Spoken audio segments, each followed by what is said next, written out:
two 12-year-olds started a lemonade stand one summer. And at first it was basic, like they had the table, the sign, they were making lemonade, and people were buying it. They spent days perfecting the recipe. They were treating it like a chemistry project. But the thing is, the lemonade was incredible. Kids, this lemonade is incredible. People on their street loved it, but business began to slow down a lot. And then one of them goes, why are we selling this stuff to a cul-de-sac of 20 people when there's a whole downtown area? Good idea, let's move shop. So one Saturday morning, they moved the entire operation downtown, middle of town square. And now they're selling BLT sandwiches. And business was absolutely booming. They're making so much money. Word spreads fast. There's lines. They're selling out. At one point, a nearby cafe owner goes, "You're putting us out of business, guys!" And the kids take that as a compliment. But then the city gets involved. Because apparently, once you start having this sort of business in a public downtown area, you need a license. Health inspectors show up. And these two kids are just standing there like, we're 12. Inspector's like, doesn't matter. And the city shuts the stand down immediately for not having permits or licenses. But the kids made so much money that they got over it pretty quick. It was this kid's third birthday party and he did not care at all. So he was turning 3 and his parents went all out. Huge backyard party, like 50 people. Family, friends, cousins, neighbors, everybody was there. Everyone was eating cake, baby, playing games, presents stacked up. The kind of party parents throw because they know their kids are gonna remember it forever. So that morning they gave this kid one of his gifts early. Here, sweetie. It's a little plastic toy lawnmower. Lawnmower, I like it. The kind that clicks when you push it, and he loves it instantly. He won't put it down, and they're thinking, good, great, best gift ever. So the party starts, people show up, kids are running around, everyone's having a fantastic time. And meanwhile, the birthday boy isn't anywhere near everybody because he's in the front yard, slowly mowing the lawn with his fake lawnmower. Just walking back and forth, pushing that little mower. He's completely locked in, and the party's happening in the backyard. Everyone's trying to get him involved, like, hey, come on, buddy, come on, open some presents. Doesn't even respond. Just keeps mowing the lawn. Hey, bud, it's your Uncle Joey. Come on, let's have some cake. Doesn't care. Eventually, people just start laughing because this entire time they're looking outside. This kid's just walking back and forth, mowing the lawn, could care less about his party. Then it comes time to sing happy birthday. They can't get him inside, so everyone else had to come out to the front yard and sing to him while he didn't listen and mowed the lawn instead. Actually, that's awesome. Is it just me, or is banning a student from the bathroom a horrible idea? There was this one student who was basically infamous for wandering the hallways. He would ask to use the bathroom every single day during class. Can I use the bathroom again? Okay, fine, but hurry. He would then go and take like 30 minutes every time. When I was in school, I knew a few kids like this. Well, anyway, he would be gone for a long time. The teachers would go out and they would find him just wandering the halls, talking to friends through their classroom door, just killing time. It got so bad that the school banned him from taking bathroom breaks during class, and they sent a memo to every single one of his teachers. Anyway, one day this kid ate fish tacos during lunch, which already, that's a horrible idea. Well, midway through third period, he begins sweating. He raises his hand. Can I go to the bathroom, please? My stomach hurts. Nice try, but no. So he tries to keep it together. 20 minutes later, he's practically doubled over. The teacher still refuses. And then it happens. Right there in the middle of class, in front of everybody. And it's a frickin' mess. Turns out the kid had actual food poisoning. But he wasn't the only kid to get food poisoning. Other kids also had it, but they were allowed to go to the bathroom. He wasn't. The school ended up settling in court with this kid's parents, and they got a good amount of money. Turns out, doesn't matter if the kid was wandering hallways or skipping class, banning them from the bathroom is not okay. But it didn't matter how much money his parents received in the court case. He was still made fun of for the rest of his time at that school. That is messed up. They had just moved into a house in the woods. All right, family, here we are. Go check the place out. We're gonna be so happy here. So they'd only been there for a few weeks. Every once in a while, some wild turkeys would show up in the yard. 5, maybe 6 of them, and they would just wander around. Nobody thought anything of it. Hey, look, kids, the turkeys are back. Yay! Well, Thanksgiving comes around, and although there are turkeys by the house, this guy doesn't hunt one, he goes to the store and buys one. He cooks the turkey, the table's all set, and now the dining room table is right in front of this giant window. Well, he puts the cooked turkey down, he grabs his carving knife, and he starts to carve this turkey. Okay. Well, as he's deep into the carving, he looks up and out the window. I kid you not, there were 15, maybe 20 wild turkeys lined up, staring directly inside this guy's window as he's carving the turkey he just cooked. What is happening? Honey, I'm hungry. Is food almost ready? Sweetie, look. They're watching us. What? He lowers the knife, takes the turkey, brings it into another room where there are no windows, and he finishes carving it there. And then once this guy moved to a different room, one by one, those turkeys went back into the woods. That is wild. This neighbor tried to get them in trouble. This mom and her kids moved into this small neighborhood. And at first it's quiet and nice, but one day the neighbor tries to give them a hard time. He called the city on her, claims the shed that's in her backyard is illegal and needs to be torn down. Their shed in the backyard is illegal and needs to be torn down. Well, the inspector shows up, checks the permit, checks the shed, and everything's fine. He leaves. The shed is perfectly legal. It's been there for years. The neighbor's just being difficult for no reason. The neighbor keeps acting smug, keeps calling the city on them for different things every single day. Well, that's when one of the kids starts to do some digging, Googling city codes, property lines, utility easements, and that shiny new pool the neighbor had. It was built too close to the fence, and it was built directly over the utility line, so very illegal. One day the kid goes out there and starts taking pictures. Let me see this pool. Photos sent to the city, reports filed, and the city gives him a choice. You gotta move the pool or fill it in. How am I supposed to move the pool? Exactly. So he was forced to drain it, tear up the concrete, and fill it in with dirt. $40,000 down the drain, quite literally. And that is some petty revenge. He graduated 8th grade. I freaking did it. And his school gave him a free meal card for Cane's. I love Cane's. It was his golden ticket. He guarded it like it was a national treasure. But the thing is, whenever he was driving home or to somewhere with his mom, he would always ask, "Mom, I'm hungry. Can I please use my Cane's card now?" She would say, "No, sweetie, because it's only for one Cane's meal. What about your siblings? They'll feel left out." "Well, I can use the card and you can pay for their meals." You think I made the money? So the card has lived in his wallet, unused, waiting. Then one day, he goes into his wallet to look at it. It's gone, and he wasn't the one that used it. So now it's a full-blown investigation. He goes downstairs. "Where's my Cane's card? Did somebody use my Cane's card?" His little sister said, no. But he said in that moment, he began to smell the sauce. So he looks in the garbage can. Cane's box. You? His little sister cracks instantly. "I went to a doctor's appointment today, and Mom took me to Cane's. She used her card. She grabbed it out of your wallet last night." His mom came home and she didn't really have a reason why she did this. This kid was heartbroken. The betrayal was biblical. He didn't talk to his mom for weeks after that. That's messed up, dude. The school made an announcement. "Redesign the school logo and turn it in. The winner's logo gets to be the official logo." Every art kid in the school goes feral. People busted out their iPads, sketchbooks. They're working really hard on trying to create this new school logo. But then there's Evan, Shibby. Evan doesn't care. His friend dared him to make something and turn it in. So Evan designs the dumbest thing that he could think of. A circle with a weird looking bird inside of it that looks like it's mid-sneeze. That's so dumb. Here, he submits it. A week later, the principal gets on the school intercom. "We have chosen our new school logo. Everyone report to the gym." Everyone goes to the gym. Everyone's eager to see whose logo made it. They did a countdown. 3, 2, 1. And then they projected it. It's Evan's frickin' doodle. The bird, the circle, the sneeze. The whole gym goes dead silent. And then everybody erupts. Bro's a genius. Yo, Evan cooked. Make him class president. Teachers are clapping. They print it out on shirts. It's being sold at the sports games. It's on the website. It's on the gym floor. This logo is everywhere. And Evan becomes an absolute frickin' legend. I'm a frickin' legend. There's this one Shell gas station in town, and one afternoon, a middle schooler decides that he is gonna run it. So he's standing in this gas station after school one day. He grabs one of those squeegees and he just starts wiping down cars. "Hey, how's it going? Just cleaning up your windshield for you."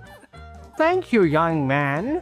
The person would then pay for gas. "No, get back in your car. I'll pump it for you and I'll put it away when it's done, all right? You are so sweet. Haha. Here's a couple quarters for you." And he just does that over and over and over again. He's getting quarters, sometimes dollar bills. And the best part, the actual clerk inside the gas station is this super old guy, so he doesn't really know what's going on at all. So day after day, this kid's working there like it's a full-service gas station, cleaning cars, pumping gas, checking the air in the tires. One lady even goes inside and tells the real clerk, "The new guy you hired is fantastic. We all love him." Oh! The clerk squints out the window and sees this kid wiping down a big SUV. "Well, as long as he's not breaking anything, I'm fine with it." And for like a month straight, this kid ran his own after-school business at the Shell gas station and nobody stopped him. Now that is a real hustle. This teacher is insane for this. This class had just finished reading Lord of the Flies in English, and the teacher? She was passionate, maybe too passionate. So after they had finished reading this Lord of the Flies, the next day she tells them this. Class, we are going into the woods tomorrow. Bring a backpack full of things. We're gonna live like the boys on the island. So next day they come with backpacks full of stuff and they head to the woods. No rules, no roles, just chaos. She hands them bandanas and points to the woods behind the school. All right, go.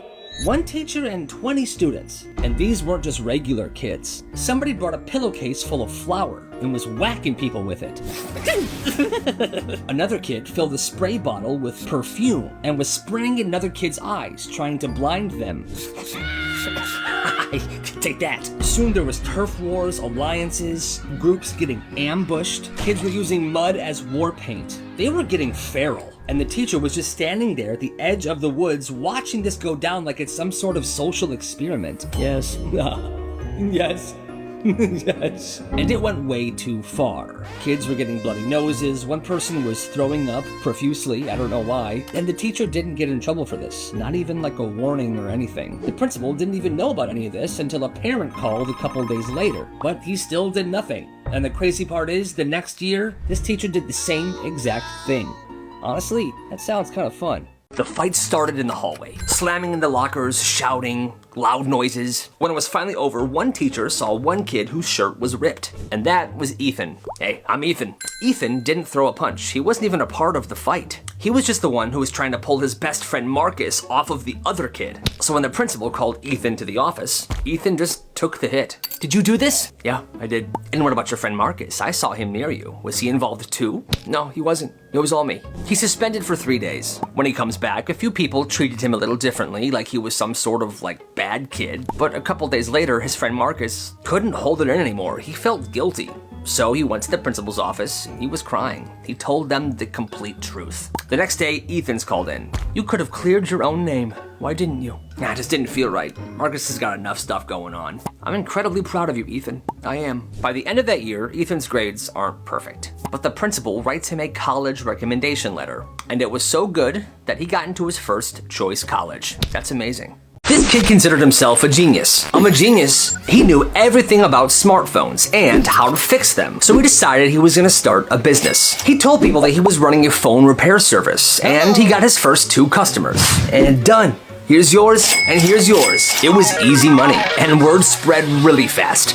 Suddenly he had classmates, kids in other grades, and even people from outside of school hitting him up. And then teachers started asking him, hey, I heard you run a little service, so my screen's cracked. Can you fix it for me? Absolutely. Now, prices vary depending on the severity of the damage, but he would charge $30 to fix an older phone. If it was a newer phone, it'd be around $80. And if he had to fix a camera lens or something like that, more serious, it could be up to $200. And he was smart. He didn't stop at just the repairs. He started supplying and selling phone cases as well. I got cheap cases for $10, I have wallet cases for $20, and I have designer cases for $50. Which one is it? And he would of course sell screen protectors. $5 flat, sometimes 12 if you wanted a really good one. He ran the service throughout high school, and over the years he serviced so many phones and he pocketed thousands of dollars. And honestly, that's genius. You gotta respect the hustle. This is my house and my rules. This one dad ran his house like a frickin' business. Instead of allowance, there was a chore system. Every Sunday night, he'd post a list on the fridge. Vacuuming, dishes, mowing, even stuff like wiping down the baseboards. All right, kids, this is your work week. Everything must be done by Friday. And here's the catch. If something wasn't done or it was done poorly, you would owe him $5. And no, they weren't losing allowance. They didn't get an allowance. They would actually owe him $5. So Friday after work, he would come into the house. He had a clipboard, and he would check every single thing that he put on the chore list. The bedroom trash can was still full. There was grass clippings all over the yard. That's $10 total. Didn't matter if you had a job or not. If you were in debt that Friday night, you had the weekend to figure it out, or else. One of his kids ended up mowing 3 neighbors' yards. Another one was begging for shifts at the local ice cream shop. Hey, can I please work a few hours today? Who are you? And if you didn't pay him by Sunday night, he would start taking stuff. Game controllers, headphones, even his kids' bikes. There was no limit. And that has to be the craziest thing I've heard in a long time. This school's cafeteria food sucked. So this one school randomly decides that all the cafeteria food has to be low sodium, which really meant this food tastes like cardboard. Everything was bland. No pepper, no salt, no sauces, no ranch, no ketchup. Nothing was available to make this food any better. And soon enough, kids are straight up just skipping lunch. But this one kid, Jules, finds a way to beat the system. He goes to the store and he buys a packet of these tiny little hot sauces. Sriracha, there's Taco Bell fire sauce, mango habanero, and this strange green one that's just called the Monster. At first, he just shares it with his table, but then kids started offering him money for squeezes of these hot sauces. $1 for 2 squeezes, no refunds. Yeah, that's a pretty ridiculous price for 2 squeezes of a hot sauce, but like I said, the food was so freaking bland that people were doing anything to enjoy their lunch. And guess what? Business began booming. First day, he makes $8. The next day, he made $12. By Friday, he's got repeat customers, you know? People are wanting hot sauce left and right. He's having to buy new batches. Hey, what is that? Well, not long after he started, a lunch lady caught him and sent him to the principal. And the entire thing was shut down. But the principal did tell him, Hey, Jules, one more thing before you go to detention. yeah, I respect your hustle. and you gotta respect that he respected that kid's hustle. It was supposed to be a normal lunch period, but 5 minutes later, the principal was on the floor. This happened at high school. 2 senior girls lock eyes. You told him I cheated? Yeah, because you did. People are starting to notice what's going down. The cafeteria gets quiet. One of the girls picks up a carton of chocolate milk and dumps it on the other girl's head. And it begins. The hair pulling, the smacking. Get off me! You are so done. Lunch trays are flying around, people are backing up. The principal comes running in. Hey, break it up. That's when one of the bigger of the seniors just clocks him right in the gonads. He drops, the whole cafeteria gasps, and then she climbs on a table. You want drama? I'll give you drama. No. A full-blown elbow drop. Kids are screaming, some are cheering, most of them are recording, and that was the day of lunchroom beef turned into a full-blown wrestling match. Nobody forgot that day, ever. Especially the principal. So where's my daughter? Yeah, well, we got good news and bad news. This happened the second day of kindergarten. Ella is 5 years old. It's her second day ever riding the bus. The bus route ends at the daycare, and that's where her mom picks her up after work. But on this particular day, the bus pulls up. The kids get off, except for Ella. The daycare staff looks around. Wait a minute, where's Ella? They called her mom. Hi, did you keep Ella home from school today? Because she's not here. What? No, she was in the bus this morning. The mom calls the school. Where is my daughter? She didn't get off her bus today. I have no idea. They had no idea. They panic. The mom panics. 15 minutes later, the school calls the mom back. Hi, we know where she is. we know where she is. She had fallen asleep on the bus. The bus driver never checked the seats. They drove the bus back to the bus depot and locked the bus inside of the garage and left. Ella wakes up alone. On a dark, silent bus, and she's absolutely horrified, as you can imagine. There's no lights, there's no voices. She starts screaming. Finally, a mechanic hears her and runs over. She's in tears, she's shaking, she's hugging her backpack. The school apologized. The bus driver got fired, and that girl never took a nap on a bus ever again. If your phone goes off in class, you might get arrested. This school had a strict no phone policy. You couldn't even have your phone on you. Not in your pocket, not in your bag, nothing. But the real rule, if a phone rang, audibly buzzed, or dinged during class, the entire room had to stand up, hands on their head, and wait. So, you see, 50 years ago, they invented broccoli. Alright, stand up. They would then send in a school officer to search every single student. Pocket checks, bag checks, didn't matter. Everybody was getting searched. And if you didn't comply, or if they found your phone, incarceration may result. That's what the handbook said, meaning you might get arrested, which doesn't make sense. And I want to remind you guys, this is a real story. So one day in third period, somebody's phone rings loudly. Everybody up, hands in your heads. The officer comes in. Well, one kid isn't standing up. Stand up. Eat my shorts, idiot. Excuse me? I said eat my shorts, big man. That's it. Get up. And they arrested the kid. Yes, I know he was talking back to him, but still, I don't know where the school got off or what kind of law they were writing on, but this entire thing just doesn't seem okay. You want a basic charge or fast? Let's do fast. I need it juiced up by next period. This kid figured out that everyone in the school always had super low battery on their phones. Teachers wouldn't let you charge your phone in class, and half of the outlets were blocked off. By third period, everyone's walking around with like 1% battery. So one day, he shows up to school with a massive portable battery bank. He hides it inside his locker, and he builds a business. $3 for a basic cord charge, $7 for the fast cord charge, $10 for full day priority service. Each cord is labeled blue, slow, red, fast. He's got adapters for every type of phone. He's got a chart in a spiral notebook, and business was booming. People are taking him up on this charging service. He's got sticky notes in every device, this phone for lunch only, this phone charging from lunch till end of day. You know, he was very organized. By the end of this week, he's got regulars, he's got VIPs. One girl even prepaid to have her own charging slot for the entire month to use whenever she wanted to. Kid asks if he can get a charge during science. Yeah, all right, basic or fast?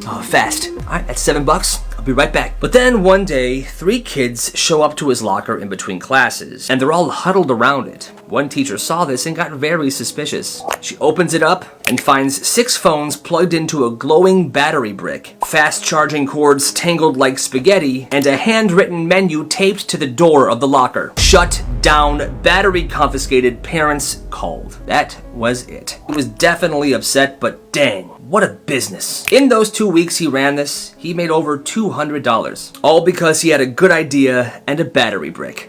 Gotta respect the hustle. Hey yo, what's your name? Why? Just answer the question, man. So at this one high school, there's this senior named Jordan, and he's not just popular, he's influential. Like, if he were to wear pajama pants to school one day, the next day half the school would also be wearing pajama pants. If he calls you something in the hallway, people would hear it, and that's your name now, and he knows that.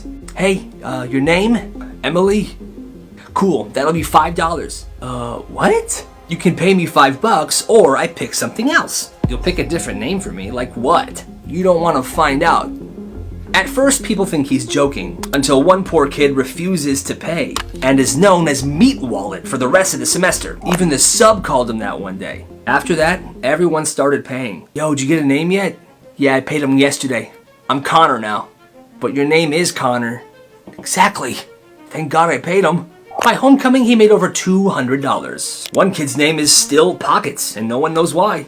This was a pretty small town school, so that's probably why something like this was flying around. But in the end, he wasn't just selling names. He was selling protection from pure humiliation. Weird hustle, but I respect it. What kind of club are you running here? The best kind. One day, this one school, this student figured out that you don't need a teacher sponsor to start a club. All you had to do was fill out a form, write a purpose, and show that there was student interest. This one kid, he invented a club that he called the Indoor Nature Appreciation Society. He said it was for students who loved nature but hated going outdoors. He made posters with stock photos of trees and waterfalls. He took fake meeting photos with his friends. He even listed fake officers. President, himself. Vice president, also himself. He submitted the paperwork and nobody questioned it. A week later, the club got approved. A month later, it got funded. A $500 budget. He spent all of this money on snacks, custom t-shirts, a giant banner with a fake logo, and a director's chair for himself for some reason. After a while, the principal pulled him aside and said, "There's no way this is a real club." He just shrugged and said, "I mean, we do appreciate nature, just from a distance." The best part is he would schedule actual events called observation hours. This is where they would drag 5 or more chairs and put it in front of a big window in the library, and they would all just sit there for 45 minutes, looking out the window. Look. A bird. Oh, nice catch. The principal, who was already suspicious, came by. Okay, what exactly is this? Shh, we're appreciating. Yeah, eventually the club got shut down, but the t-shirts, they wore those almost every day for the rest of the year. It's frozen, run! So this one school had a tradition. In 8th grade, during the last week of school, there was a day called Water Balloon Day. It was unofficial, unsanctioned. Everyone knew it happens right after lunch in the courtyard. What started as a couple kids tossing water balloons around turned into a full-blown event. And every year, it got a little bigger. But this one class, this one class took it way too far. They planned for weeks, mapped out the courtyard, found the nooks and the crannies. They assigned roles: runners, refillers, and spotters. Kids were wearing goggles and rain ponchos like they were going to war. And the wild part was these weren't just simple water balloons. People were freezing them the night before. Others were filling water balloons with Kool-Aid to give them themed and color ammo. By the time lunch ended, it was full-blown chaos. Teachers tried to shut it down, but they were getting hit too. Hey, stop! That's when the principal stormed out with the megaphone. Everyone drop the balloons now! Students were drenched. They were running to avoid getting in trouble. The next day, an announcement was made. Attention students, all balloon activity from here on out is permanently banned. Any students participating in any future water balloon fights or things of the such will be expelled. But for that 8th grade class, especially those who avoided getting in trouble, they said it was a day that they'll never forget. And it is a legend around that school. That's epic.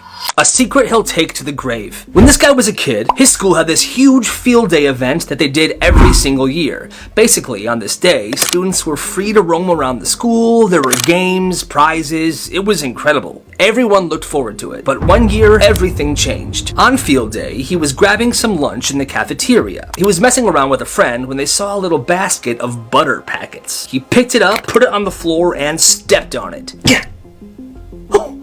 Well, when he stepped on it, the packet popped and the butter shot across the lunchroom like a rocket, sliding on the floor. Dude, that was sick. Let's do it again. They kept stepping on these butter packets one after another, launching the butter across the floor and giggling to themselves. Hee hee hee, this is so fun. Right? Well, apparently all this butter had accumulated some feet in front of them in this kind of butter pile. And a teacher, who was carrying a tray, ended up walking right over it. I love field day. This is a great day. He crashed down hard and his tray of food went everywhere. Another teacher ran over. Oh my god, are you okay? No, I'm not okay. He was not okay. Something was seriously wrong. An ambulance was called and he was shipped out. Well, apparently this teacher was injured really badly. It was serious. Field day was shut down then and there. And the next day, the principal got on the intercom. Attention students! Due to an unfortunate incident, field day will be canceled indefinitely. We are launching an investigation into the events of yesterday's lunch. And that's when it hit him. Because of their stupid butter pack launching lunchtime, field day was canceled. What does that mean for next year? Well, I'll tell you what it means. There wasn't a field day next year. Or the year after that. He was never caught for what he did. And I guess the cameras in the lunchroom didn't pick up on this at all. This teacher had a secret drawer. When this guy was in 7th grade, his teacher did this weird thing. She had one drawer in her desk that she never opened. She'd grab pencils, papers, even her coffee mug from all the other drawers, but that one drawer, she would never touch. One day while she was out sick, that class had a substitute. And in the middle of a lesson, that sub needed a stapler. I need a stapler. Okay. So she went over to the desk and started opening drawers. Grabbed a few things and then she got to the forbidden drawer and she opened it. Well, the students noticed her open this drawer. Oh, what is this? Inside the drawer was a McDonald's bag, perfectly intact. The sub went into the bag and pulled out a medium-sized McDonald's fry. What in the world? It looked normal, like it was just bought yesterday. How long has this been in there? I don't know, miss, but honestly, I would leave it. And she did. She put that right back in the drawer and closed it. The next day, the teacher was back. And everybody was dying to know what was up with those french fries. I hope you guys had a great day yesterday. Yes, I'm feeling much better. Hey, miss? Oh, yeah, Carlos. Why do you have McDonald's fries in your drawer? The teacher just smirked. Because they never rot. I bought them 5 years ago. 5 years? Holy crap. The class was horrified. But they look completely normal. Exactly. That's why I keep them. It's my little experiment. Food should not look like that after 5 years. In that class for the rest of the year, whenever somebody brought up McDonald's or talked about food in general, she would pull out those 5-year-old McDonald's fries. Just to make a point how bad fast food is for you. How to deal with a bully. Let's dive right in. Look, there's Steven. What a loser. Hey, Steven! Oh, what's up, Billy? Bro, you're an idiot and nobody likes you. What'd you say? I said you're an idiot, no one likes you, man. Loser. Hey, are you okay, man? What? I'm just wondering if you're okay, man. Why are you so mean and uptight? Is everything good at home? Shut up, dude. No, for real, man. Cut the crap. Honestly, are you good? Actually, man, it's been pretty rough at home. My parents have been fighting a lot recently. Thanks for asking. Yeah. Cry, baby! Guys, look, he's crying. You're so dumb. Your parents are getting a divorce. You smell like my mom.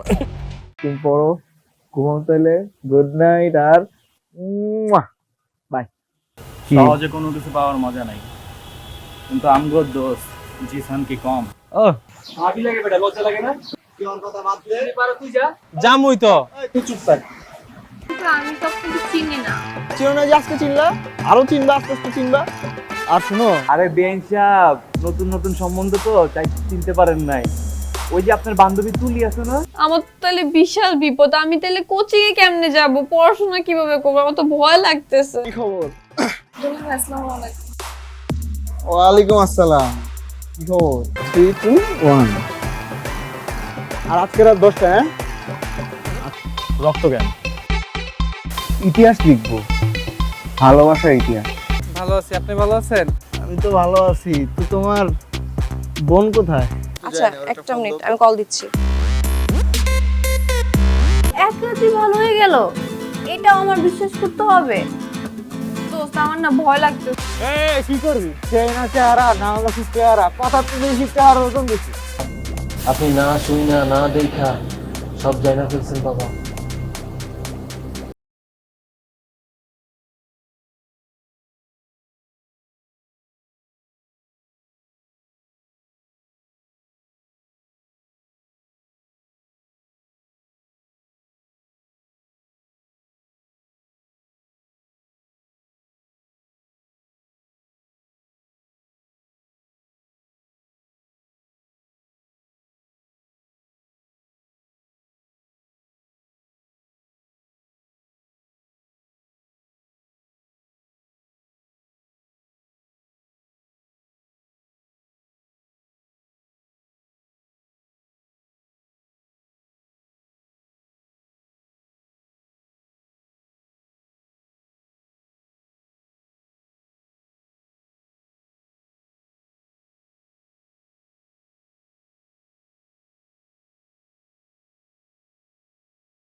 যে phone আমার ছেলের lifestyle নষ্ট করে সে phone আমি রাখবো না এটাই আমার সিদ্ধান্ত বাবা তোমাকে এবার আমাদের মতো করে চলতে হবে ইউটিউবের ভিউ দিয়ে আমাদের খেতে হবে না সো আমি যার সাথে দেখা করতে যাচ্ছি সে যদি স্ট্রেট ফরওয়ার্ড না হয় তাহলে তার খবরই আছে আচ্ছা ঠিক আছে ভাই আমি যাচ্ছি এদেরকে ছাড়েন আমি উঠতেছি ভাই আমার ভক্তকুল কিন্তু আপনার থানা ঘেরাও করে ফেলবে ওকে নো ওয়ারিজ আমি আবার এসব বিষয়ে অনেক উদার চলো okay let's do it together bye tata পেয়ে গেলাম মানে এই যে আমরা একজন একজনের সামনাসামনি চোখাচোখি মুখোমুখি আমি তোমাকে ধরতে পারতেছি ফিল করতে পারছি ও ভাইয়া প্র্যাঙ্ক ছিল ও প্র্যাঙ্ক ওকে ওকে চালিয়ে যান ক্যারি অন নাদিম শুনো মাঝখানে ফোকাস ছিল না ডিফোকাস হয়ে গেছে এই সেই তুই এটা কোন লেন্স ইউজ করিস টেলিলেন্স কত কেউ যে 50 শোনো আমি বলছি পসিবল না কিন্তু এই যে গরম কফি গায়ে ঢেকে দেবো বলো পসিবল ওকে ফাইন পসিবল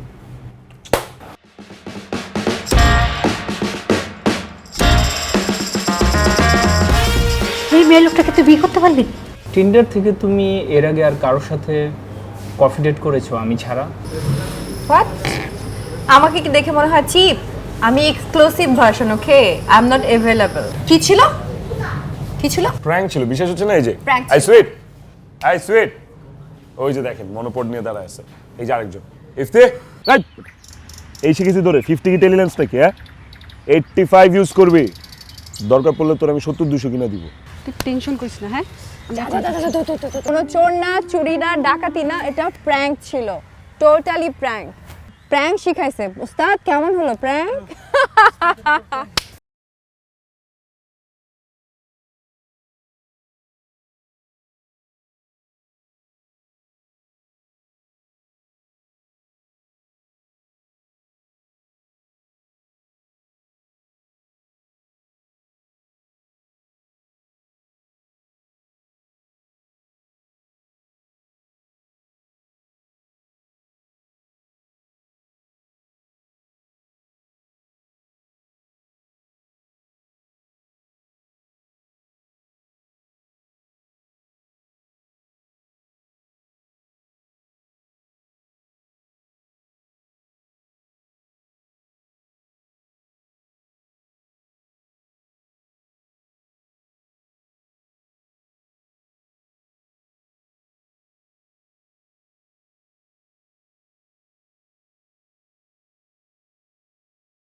কালকে সারা রাত তোমার আমি কল দিচ্ছি। সারা রাত? তাহলে আপনি শুনুন আপনার ভালোবাসার মানুষের অতীত বর্তমান। পাগল কোন একদম ঠিক হয় না, ওনার ব্যথা লাগে নাই? ব্যথা তো বেশি তুহিন। তুহিনের ব্যথা লাগছে মানে? বন্ধু তুই চিন্তা করিস না রে, ভাবির মন ঠিকই গলে যাবে। ভাবির মন তো ঘুরবে কিন্তু আরে না না না সম্ভব না। গাড়ি ঘুরা তো। হঠাৎ আমার বাসার নিচে কোনো জরুরি দরকার? তুমি কি আজকে কোচিং এ যাও নাই? সুন্দর মতো যাবি, ভাবির নামটা জিজ্ঞাসি। আর শোন, ভালো মতো কথা কবে, ভাবি লাগে। খালি থাপড় আর চাপাবাজি, এই বাদে আর কিছু পাচ্ছস? বুকিং মানে বুকিং, তুমি আমার আমি তোমার, বুকিং দিয়ে দিছি ফাইনাল। আমাকে বুকিং দিছে মানে আমাকে কে বুকিং দিছে দোস্ত? তোর যে আশিক আছে না, এখন তো আমার পিছনে লাগছে। আমার তো অনেক ভয় লাগতেছে দোস্ত। এই যে আস্তে আস্তে সব মানুষ জানবে, তারপর আমার ফ্যামিলিকেও জানাই দিবে। আর আমার and best of luck for doctorship. আমি দোয়া করি তুমি যেন একজন ভালো ডক্টর হও। আমার কাছে জিনের বাচ্চার নাম্বার আছে। জিনের বাচ্চা। করতে চাস নাকি ইটিস পিটিস করতে চাস? রক্তমিস। হ্যালো বন্ধু, আমার রোদে দিছস? এই তো দিছি তো। ঠিক মতো রোদে দিছস? কি শুনতে চান? আমি আপনাকে ভালোবাসি?